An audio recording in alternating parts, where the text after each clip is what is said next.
Hey, what's up guys? Disebabkan hati cikgu sedikit terluka, jom kita buat tenggiri masak cuka. Sangatlah sedap, sangat senang. Okay, first korang ambil ikan tenggiri, kita salutkan dengan kunyit dan juga garam. Kalau tak jumpa tenggiri, ambil siakap. Tak ada siakap, ambil kembung.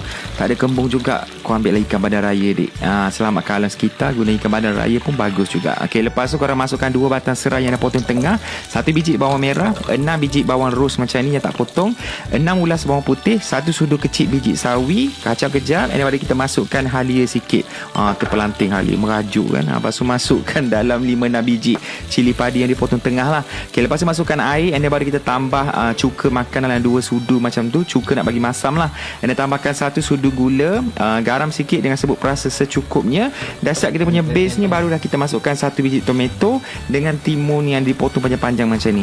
Bila tomato dah mula lembut, baru kita masukkan kita punya tenggiri tadi, and then padamkan api dan sedia untuk dihidang. Sangat senang, sangat sedap, boleh makan untuk buka puasa. Dia rasa masam-masam, pedas-pedas, masin-masin, manis-manis. Bila makan dengan nasi putih, sangatlah sedap. Okay, selamat mencuba.